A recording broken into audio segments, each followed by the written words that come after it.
Hello students, अभी हम लोग डिस्कस कर रहे थे प्रीवियस लेक्चर में ड्रग्स एंड अल्कोहल। तो ड्रग्स को बता दिया था मैंने कि drugs are of two types, psychotropic drugs और साइकोडेलिक ड्रग्स। दोनों बता दिया था। एक था mood altering drugs, psychotropic drugs, and hallucinogenic drugs या साइकोडेलिक ड्रग्स। पहले हम लोग डिस्कस करेंगे साइकोट्रोपिक ड्रग्स की, उसके टाइप्स थे 4। उसके बाद डिस्कस करेंगे साइकोडेलिक ड्रग्स की। तो पहले शुरुआत करते हैं हम साइकोट्रोपिक ड्रग्स से। फर्स्ट है साइकोट्रोपिक। बताया भी था मैंने, साइकोस मीन्स होता है माइंड, ट्रॉपिक अल्टरिंग या टर्निंग, मूड अल्टरिंग या मूड टर्निंग ड्रग्स होती है साइकोट्रोपिक ड्रग्स। इसको क्या बोलते हैं? Mood altering drugs. इसको बोलते हैं मूड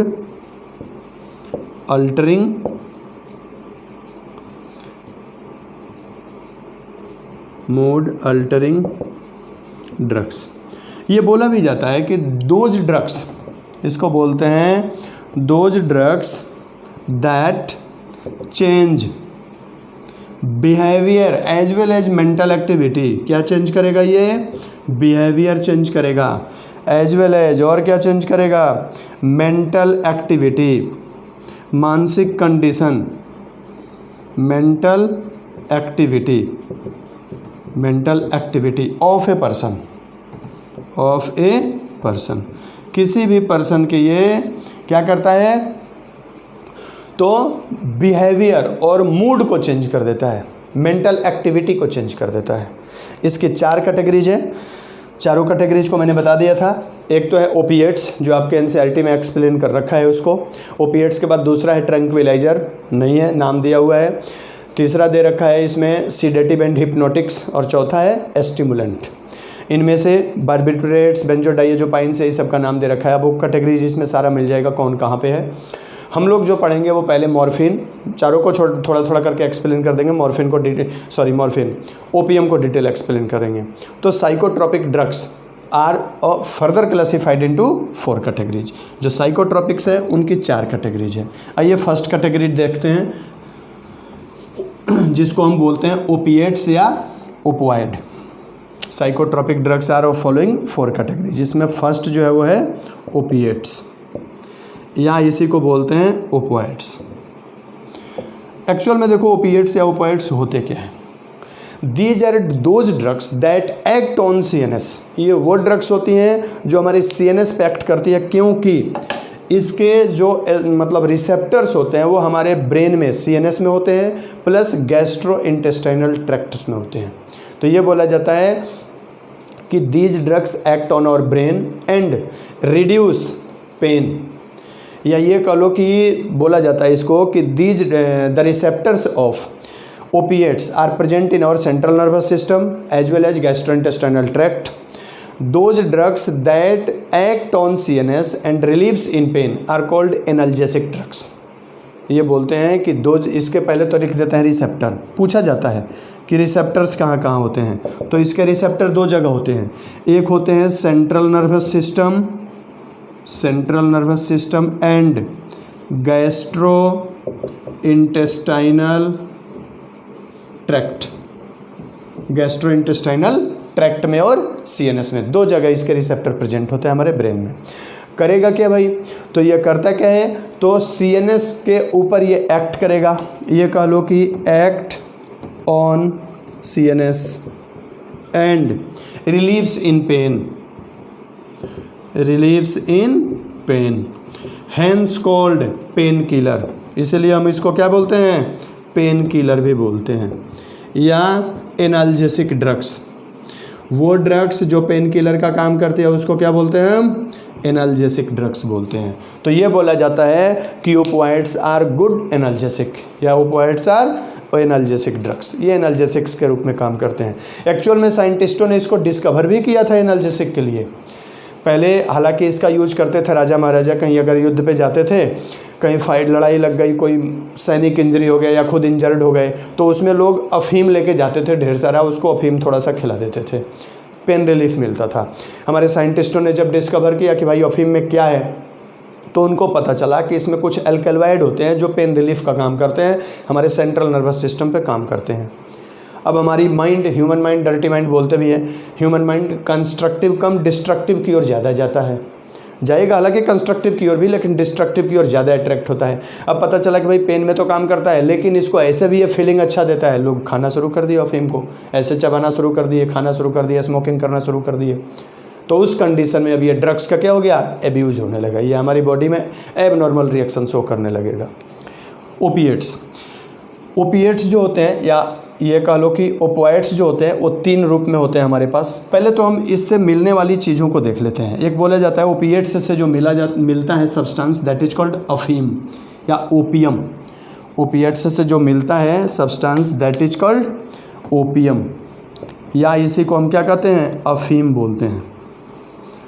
अफीम को यह बोला जाता है इट इज़ लेटेक्स, अफीम is a reddish brown colored latex bitter in taste that obtained from unripe capsule of poppy plant।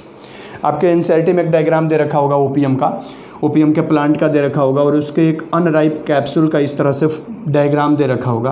Plant में क्या होता है कि जब इन्फ्लोरेसेंस शुरू होता है तो इसमें इस तरह से कैप्सूल लगते हैं, और इसी कैप्सूल में, ये कैप्सूल होता है, इस कैप्सूल में कट लगा दिया जाता है। इस कट लगाने के बाद इस कैप्सूल से एक रेडिश ब्राउन कलर का लेटेक्स, सेमी सॉलिड लेटेक्स निकलता है। उसी लेटेक्स को किसी पेपर पे कलेक्ट कर लेते हैं, ड्राई कर लेते हैं, और फिर उसको अफीम के रूप में यूज करते हैं। तो पूछ दे कोई ओपियम, व्हाट इज ओपियम, तो opium is latex obtained from, या reddish brown colour latex obtained from poppy plant. किससे निकलता है ये, पॉपी प्लांट से निकलता है, जिसका नाम है पेपेवर सोमनीफेरम। प्लांट का ना साइंटिफिक नेम है Papaver somniferum, somniferum Poppy plant बोलते हैं। फैमिली जो है इस प्लांट का वो पेपावेरेसी फैमिली है, याद रखिएगा। फैमिली जो है इस प्लांट की वो पेपावेरेसी फैमिली है, पेपावेरेसी फैमिली का है। अब यहाँ से 2-3 क्वेश्चन पूछा जाएगा आपसे, याद रखिएगा। एक तो पूछा जाता है ओपिएट्स होते क्या हैं, the drugs that obtained from पेपेवर somniferum is called opiates या ओपिएट्स। इट एक्ट ऑन और सीएनएस, इसके रिसेप्टर्स कहाँ होते हैं, तो हमारे सीएनएस में होते हैं और गैस्ट्रोइंटेस्टाइनल ट्रैक्ट में होते हैं। ये हमारे सीएनएस पे एक्ट करता है और पेन रिलीफर का काम करता है, इसलिए इसको एनाल्जेसिक के रूप में यूज करते हैं। दूसरा पूछा जा सकता है ओपियम, अफीम किस प्लांट से मिलता है, Papaver somniferum family, Papaveraceae. Unripe capsule से, ध्यान रखना रेडिश ब्राउन कलर का रहता है, प्लस बीटर इन टेस्ट होता है। इसको या तो च्यूइंग करते हैं, ईटिंग करते हैं, खाते हैं, या फिर इसको स्मोकिंग करते हैं, 2 रूप में इसको लिया जाता है। ये ओपियम जो होता है, या ओपिएट्स कह लो, ये 3 फॉर्म में होता है। ओपिएट्स या ओपिएट्स जो होते हैं वो 3 तरह के होते हैं। कौन कौन रूप में होते हैं, तो एक जो होते हैं वो होते हैं ओपिएट्स या ओपिएट नेचुरल, एक होते हैं नेचुरल, दूसरे होते हैं सेमी सिंथेटिक, ठीक है, और तीसरे जो होते हैं वो हैं सिंथेटिक, ठीक है। ओपियम से लगभग 20 डिफरेंट टाइप्स के एल्कलॉइड निकलते हैं। उसी एल्कलॉइड का एक नाम है जिसको बोलते हैं मॉर्फिन और कोडिन, प्रिंसिपल एल्कलॉइड है, ये नेचुरल रूप में मिलता है तो उसको बोलते हैं हम मॉर्फिन, और दूसरा जो मिलता है वो मिलता है कोडिन। तो 2 एल्कलॉइड निकलते हैं, ये दोनों के दोनों एल्कलॉइड हैं, याद रखिएगा, ये दोनों के दोनों क्या हैं, एल्कलॉइड हैं, ठीक है। ये मिलते किससे हैं, ओपियम से मिलते हैं, ठीक है। दूसरा सेमी सिंथेटिक फॉर्म जो होता है वो 2 रूप में मिलता है इसका भी, एक हेरोइन जो मॉर्फिन का ही एसिटाइलेशन करके बनाते हैं हेरोइन, और दूसरा स्मैक। और टोटली सिंथेटिक में 2 है, पैथिडीन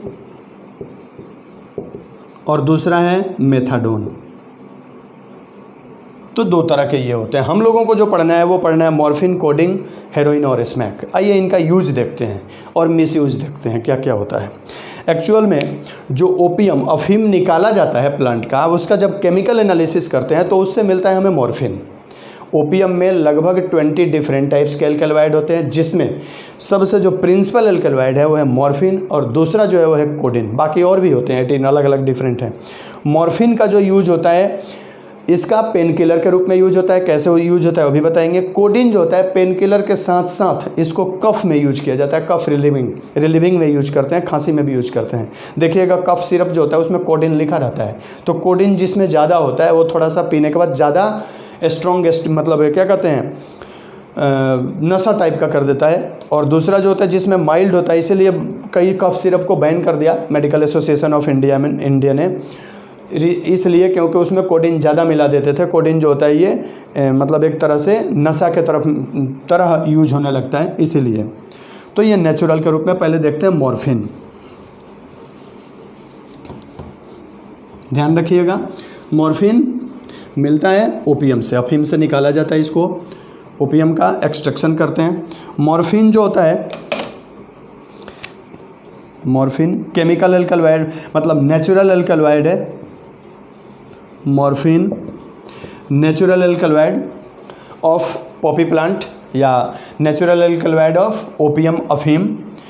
केमिकल फार्मूला केमिकली जो होता है, ये केमिकल फार्मूला इसका होता है C17H19NO3। इसका इसी मॉर्फिन का जब हम एसिटाइलेशन करते हैं तो एक वाइट कलरलेस बीटर कलर का, मतलब वाइट कहोगे तो कलरलेस ही रहेगा, हल्का सा बीटर टेस्ट में होगा, एक पाउडरी फॉर्म मिलता है। That powdery form is called heroin. यानी कि मॉर्फिन का एसिटाइलेशन करके क्या बनाते हैं हम, हेरोइन बनाते हैं। अब इसी का यूज क्या करते हैं, एसिटाइलेशन करके लिक्विड फॉर्म में हम मतलब पेन किलर के रूप में यूज करते हैं। तो साइंटिस्टों ने इसको डेवलप किया था पेन किलर के रूप में ही, लेकिन इसी का उससे हेवी डोज जब लेने लगते हैं तो वो नशा के रूप में लोग यूज करते हैं। जनरली इसको पाउडरी फॉर्म में जब स्निफ करते हैं हेरोइन कहलाती है, लिक्विड में हेरोइन रहता है। लेकिन जब इसके और भी अदर पाउडरी फॉर्म होते हैं, पाउडरी फॉर्म में बना करके और इसको स्मोकिंग करो, सिगरेट के साथ लोग स्मोक करते हैं, तो उस कंडीशन को हम बोलते हैं स्मैक। तो स्मैक जो होता है इसको स्मोकिंग किया जाता है।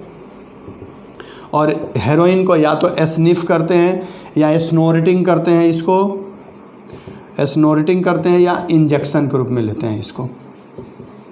तो ये दो होते हैं। मॉर्फिन के ही दोनों के दोनों सिंथेटिक फॉर्म है, सॉरी सिंथेटिक ना कहेंगे, मॉर्फिन से ही बनाया जाता है इन दोनों को, हेरोइन और स्मैक। तो इसीलिए इसको सेमी सिंथेटिक, फुली सिंथेटिक तो पैथिडीन और मेथाडोन इसी तरह के केमिकल लैब में बनाए जाते हैं जो मॉर्फिन से नहीं बनाए जाते हैं।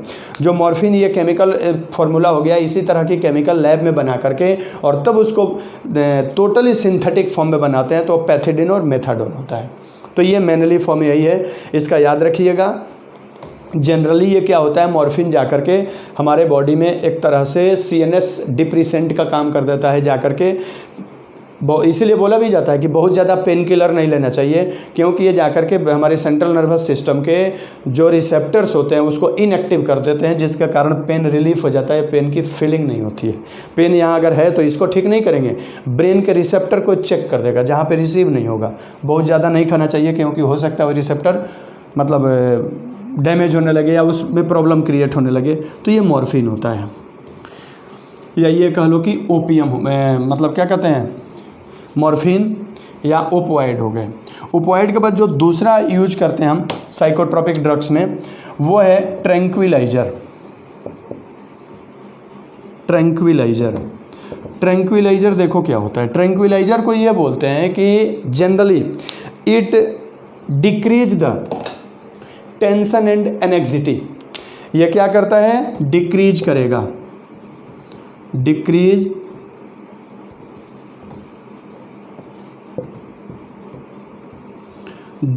द क्या क्या डिक्रीज करेगा, टेंशन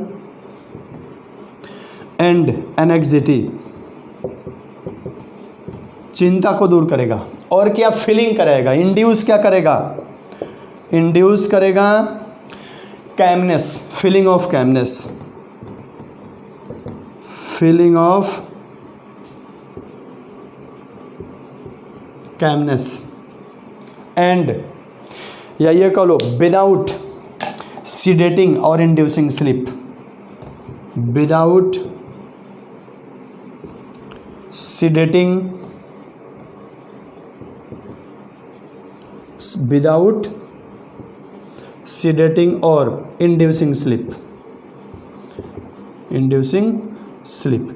ये मतलब हमारे टेंशन को, एंग्जाइटी, चिंता को दूर करेगा। स्लीप मतलब ऐसा नहीं करेगा, बहुत दो कंडीशन है, या तो आप सो जाइए, स्लीपिंग पिल्स दे दीजिए, सो जाए बंदा, ये स्लीपिंग की तब कोई इंड्यूस नहीं करेगा। ये हमें एक फीलिंग ले आएगा इंडिपेंडेंसी की, या रिलैक्सेशन वाली फीलिंग देता है। जनरली जो बहुत ज़्यादा अंडर प्रेशर रहते हैं या बहुत ज़्यादा टेंशन में रहते हैं, उन लोगों को ट्रैंक्विलाइजर की ज़रूरत होती है। हालांकि इसको यूज नहीं करना चाहिए। आपको अगर नींद आ जा रही है तो ठीक है, अदरवाइज नींद को ये बिना हटाए ये कैमनेस और मतलब रिलैक्सेशन की फीलिंग देता है। ये दो तरह के ट्रैंक्विलाइजर होते हैं, एक माइनर ट्रैंक्विलाइजर और एक मेजर ट्रैंक्विलाइजर। जो आपके बुक में दे रखा है वो माइनर ट्रैंक्विलाइजर का सिर्फ नाम दिया हुआ है, जिसका नाम है बेंजोडाइएज़ेपाइन्स। ये दो तरह के होते हैं, एक है बेंजोडाइएज़ेपाइन्स, ये है माइनर ट्रैंक्विलाइजर, इसको बोलते हैं माइनर ट्रैंक्विलाइजर। और एक होता है दूसरा मेजर ट्रैंक्विलाइजर, और एक माइनर ट्रैंक्विलाइजर होता है फिनोथायाजीन्स होता है, फिनोथियाजीन होता है, इसको बोलते हैं मेजर ट्रैंक्विलाइजर, मेजर ट्रैंक्विलाइजर। तो ये दो तरह के होते हैं। आपके बुक में जो दे रखा है वो बेंजोडाइएज़ेपाइन्स का दे रखा है। ये माइनर ट्रैंक्विलाइजर होते हैं जो टेंशन को और एंग्जाइटी को रिड्यूस करने का काम करते हैं, कम करने का काम करते हैं। ट्रैंक्विलाइजर के बाद जो आपके बुक में दे रखा है एक और बुक में दे रखा है आपके जो और दूसरे साइकोट्रोपिक ड्रग्स जो होते हैं वो हैं सीडेटिव एंड हिप्नोटिक्स। इसकी देखो क्या खासियत होती है, सीडेटिव एंड हिप्नोटिक्स। इसके भी एक नाम दे रखा है, एक दे रखा है आपके एनसीईआरटी में बेंजोडाइएज़ेपाइन्स, बार्बिटूरेट्स, इसी के एग्जाम्पल है। सीडेटिव देखो क्या करता है, ये जा करके हमारे बॉडी के एक्साइटमेंट को कम करता है। एस्यूज पेन को मतलब क्या करेगा, एक तरह से एस्यूज कर लेगा, शांत कर देगा। अगर पेन है तो, एक्साइटमेंट है तो उसको शांत कर देगा, हमारे बॉडी के फंक्शन को स्लो डाउन कर देता है और हमें एक तरह से स्लीपिंग को इंड्यूस करता है। तो ये क्या क्या करेगा हिप्नोटिक्स, तो ये रिड्यूस करेगा या डिक्रीज करेगा। डिक्रीज क्या करेगा, तो एक्साइटमेंट डिक्रीज करेगा। और क्या करेगा, एस्यूज पेन को शांत करेगा, एस्यूज करेगा, डिक्रीज एक्साइटमेंट करेगा। और क्या करेगा, slow down body function, slow down physiological function of our body. हमारी बॉडी की फिजियोलॉजिकल फंक्शंस, हमारे बॉडी की फिजियोलॉजिकल फंक्शंस को क्या करेगा, स्लो डाउन करेगा। प्रमोट क्या करेगा, प्रमोट स्लीपिंग, ये स्लीपिंग को प्रमोट करता है। इसीलिए इसको स्लीपिंग, इसमें जो नाम दे रखा है ना बार्बिटूरेट्स, स्लीपिंग पिल्स बोलते हैं उसको। इसीलिए इसकी दो कैटेगरी है, एक बार्बिटूरेट्स है और बार्बिटूरेट्स के अलावा एक और इसकी कैटेगरी होती है, अभी दिमाग में आ नहीं रहा है। बार्बिटूरेट्स को जनरली स्लीपिंग पिल्स भी बोलते हैं। इसका एग्जाम्पल होगा बार्बिटूरेट्स बोलते हैं। इस बार्बिटूरेट्स को हम क्या बोलते हैं, स्लीपिंग पिल्स भी बोलते हैं। ध्यान रहे, बार्बिटूरेट्स और एक बताया था अभी ट्रैंक्विलाइजर बेंजोडाइएज़ेपाइन्स, याद आ गया। बेंजोडाइएज़ेपाइन्स को भी दोनों रूप में यूज करते हैं, ट्रैंक्विलाइजर के रूप में भी यूज करते हैं और सीडेटिव के भी रूप में यूज करते हैं। तो यहाँ एक बार्बिटूरेट्स हो जाएगा और दूसरा बेंजोडाइएज़ेपाइन्स हो जाएगा। ध्यान रखिएगा, कंफ्यूज मत होइएगा, बेंजोडाइएज़ेपाइन्स दोनों में आता है, सीडेटिव में भी आता है और ट्रैंक्विलाइजर में भी आता है। तो ये दो तरह के होते हैं, सीडेटिव हिप्नोटिक्स याद रखिएगा, ये हमारी एक्साइटमेंट कम करेगा, assuage pain, slow down body function मतलब physical as well as physiological function, promote करेगा स्लीपिंग, इसलिए इसको स्लीपिंग पिल्स भी बोलते हैं, बार्बिटूरेट्स और बेंजोडाइएज़ेपाइंस हो गया। बेंजोडाइएज़ेपाइंस सिडेटिव भी है और ट्रैंक्विलाइजर भी है। तो ये थे सिडेटिव एंड हिप्नोटिक्स। इसके बाद जो साइकोट्रॉपिक में है वो है स्टिमुलेंट्स। आइए स्टिमुलेंट्स को देखते हैं कौन कौन से हैं। स्टिमुलेंट एज यू नो हमारे बॉडी को स्टिमुलेट करेगा। बॉडी की जो फंक्शनिंग होती है, मतलब जैसे अभी बताया था कि सीडेटिव को CNS डिप्रेसेंट बोलते हैं और स्टिमुलेंट को CNS मतलब क्या कहेंगे उसको, स्टिमुलेंट बोलते हैं। दो चीज़ हो गया। चौथा है ये स्टिमुलेंट ये CNS को स्टिमुलेट करेगा। स्टिमुलेंट नाम ही है स्टिमुलेट CNS। ध्यान रखिएगा। इसका ठीक उल्टा क्या होगा, सीडेटिव और हिप्नोटिक्स होगा। वो क्या करेगा, डिप्रेसेंट CNS डिप्रेसेंट जो होगा वो सीडेटिव और हिप्नोटिक्स होगा, और जो स्टिमुलेंट होगा वो CNS स्टिमुलेंट होगा। अब कौन कौन स्टिमुलेंट है ये देख लो। आपने एक नाम सुना होगा कैफीन, दूसरा नाम सुना होगा कोकीन, और तीसरा जो है वो है एम्फीटामिन्स। इन तीनों का देखो क्या क्या काम है। कैफीन जो होता है ये निकाला जाता है, एक पाउडरी फॉर्म है जो कैफिया अरेबिका से निकाला जाता है। कैफीन को पहले डिस्क्राइब कर देता है, फिर कोकीन और एम्फीटामिन्स को डिस्क्राइब करेंगे।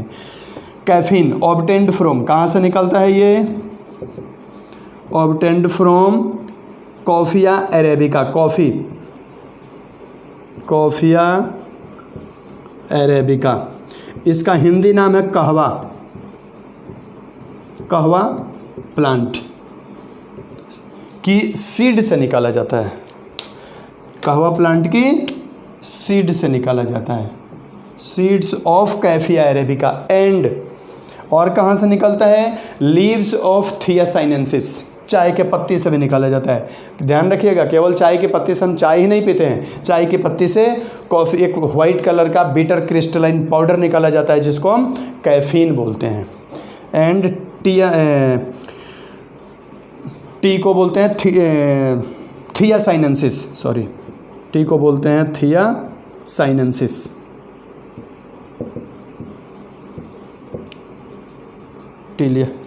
थियासाइनेंसिस जिसको हम बोलते हैं टी की लीव्स से निकलता है। एंड लीव्स ऑफ थियासाइनेंसिस की लीव्स से निकाला जाता है। केमिकली ये 137 ट्राईमिथाइल जेंथीन होता है। अगर कोई पूछ दे केमिकली, हालांकि पूछा नहीं जाता है, पूछा नहीं जाता, इतना नहीं आपसे पूछेगा, लेकिन फिर भी याद रखिएगा, क्या पता कहीं नीट है, कहीं हो सके एक दो क्वेश्चन आते ही हैं, 2-4-5 क्वेश्चन इधर उधर से। याद रखिएगा chemically it is 137 trimethyl xanthine, 137 trimethyl xanthine है ये माइल्ड स्टिमुलेंट होता है। इसीलिए देखना, जब थकान होती है तो लोग कॉफ़ी पीते हैं, थोड़ा सा स्टिमुलेट करता है हमारी बॉडी को, इसलिए इसको हम स्टिमुलेंट कहते हैं। लेकिन जो स्ट्रॉन्ग स्टिमुलेंट होता है, हमारे ब्रेन को सबसे ज़्यादा स्टिमुलेट करता है